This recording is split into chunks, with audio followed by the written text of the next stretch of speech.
Akwalili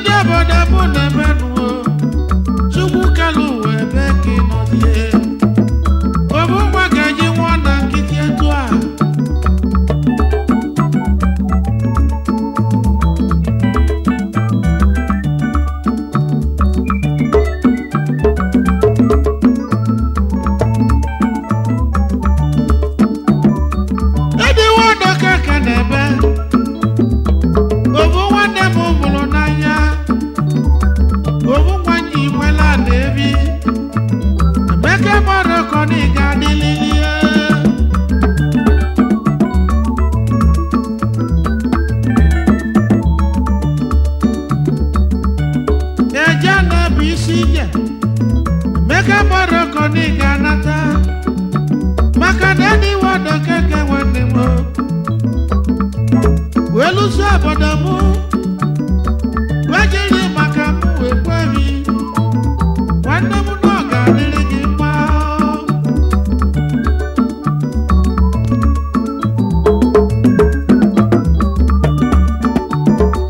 Ganafari Diazaba Wanemu Noga Niligima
bi n'igwe ogologo ndụ ka anyị na ya.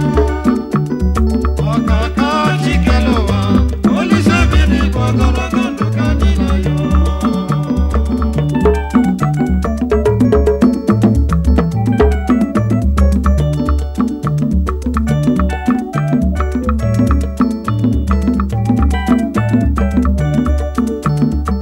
Ebe onye nọ ya nọsi ike n'ụwa o, nke ị na-emejisi ike n'ụwa o, na Chukwu kere ụwa nọ nọ gị nso, a na-alụ ọlụ a na-agba mbọ.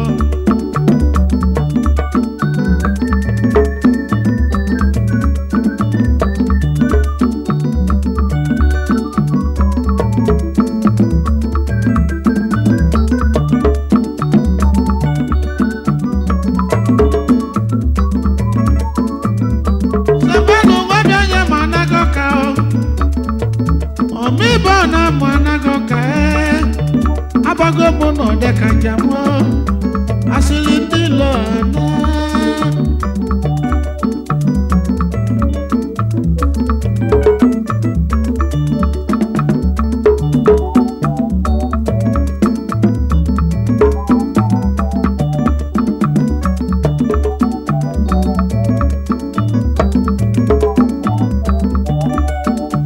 Onye mee chi fụchasị ndụwe, nna ya lụgo n'ugbo ojiye, managing director onye ọma, Lili Industrial Company Nigeria Limited.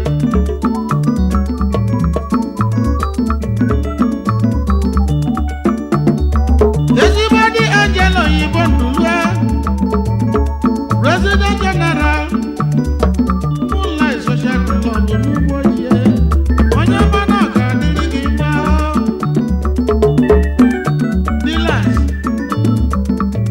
na fishing material n'ime Ọnịcha do, Oyimo Charlie Ndulue, onye ọma na ọ ga-adịrị gị mma o.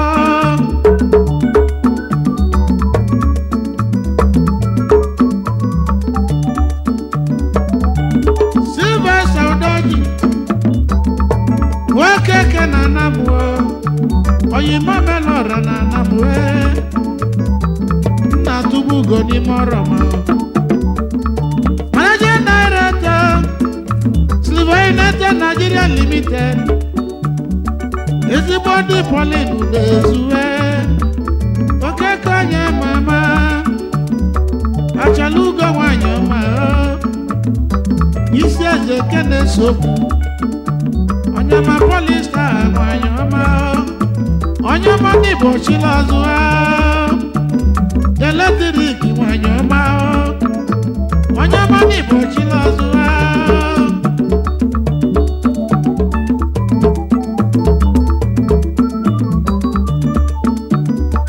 Alụbati nwe Ibebukwu, Livingstone na Nọọgụ bụ onye ọma.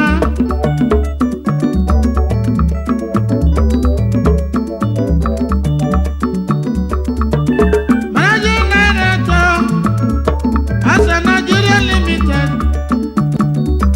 Alubaki Nigeria Limited, Stonebed West Africa Limited, Millionaires Dollar na Nọọgụ, onye ọma dị esita, ekene adịrị Simon Ibebukwu, n'ime adịrị ọka nwanne n'ụwa, nwanne m ewulugo ego ewo, nwanne m na ọ ga-adịrị gị mma.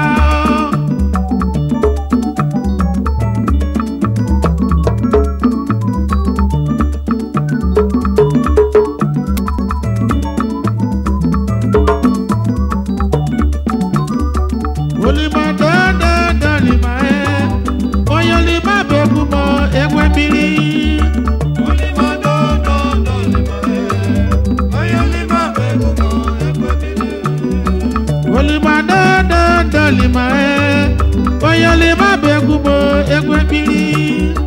Olima dodo lima onye olima bụ egwu m egwe mmiri.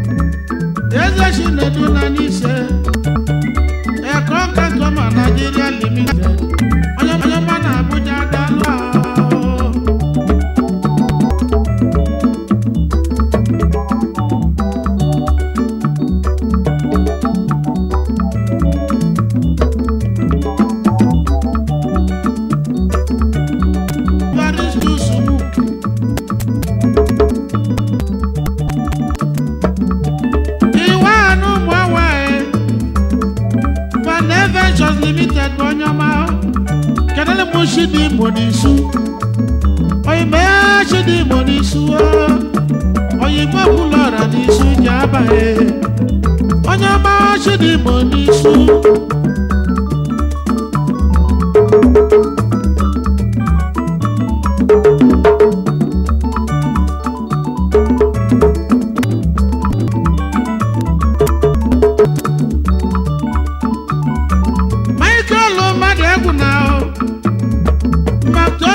Limited on your mouth.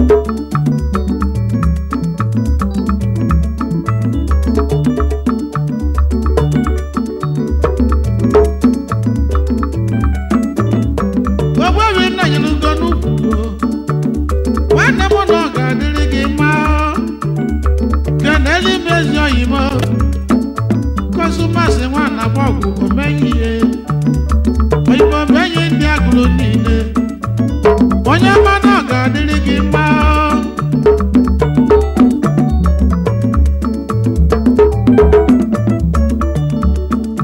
kedụzi maka Maazị Ikeoliobi Agụbaze na n'Imo bụ onye ọma Polymas Group of Companies Nigeria Limited onye ọma ibe mene ngozi nwa ọba agụọ oyibo mele ọra na n'ise onye ukwu ibe mena nwanne tilọra n'ogidi onye Musa bụ mee ndụ oke osisi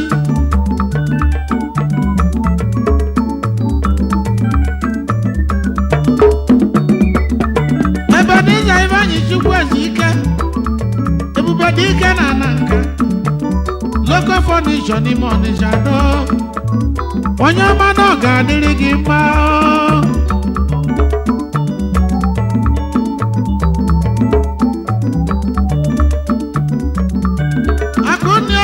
n'ogidi ego silọra n'ogidi ibo ji bụlụ silọra niile ibo ji bụlụ eze silọra bụ onye ọma site Benin n'ụbata Ọnịsha do ma site Ọnịsha do wee luo Enugu amụta karịsịrị ibe na-esi o ji bụlụ eze silọra n'ogidi uche na nwanyị nyaka oyibo ọdọdụ ugo n'ọka bịa lie na mụnụnụ dị nwere oyolo nwere mmiri onye mana ọ ga-adịrị gị mma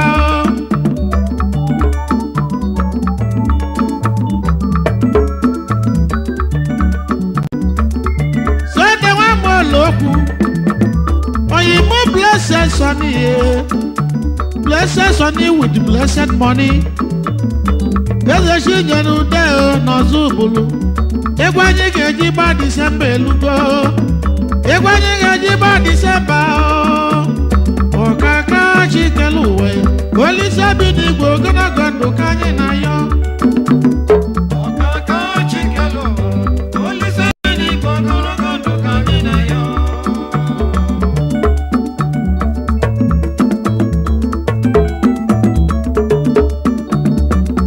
osita nwa mmadụ okwu Akudo n'ọzọ ubulu bụ onye ọma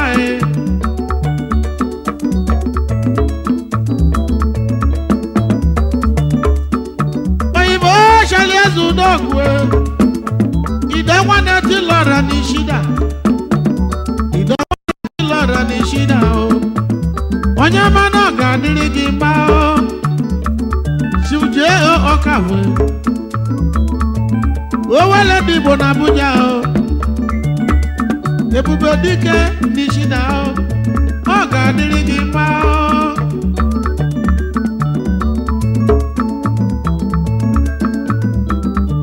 unu abụganụ na ndị lemusha na nga nwụọ n'ụwa m ebe chi m si na nga iru unu abụgo ndị lemusha na nga nwụọ n'ụwa m ebe chi m si na nga ga n'iru unu abụgo na ndị lemusha na nga nwụọ n'ụwa m ebe chi m si na nga ga n'iru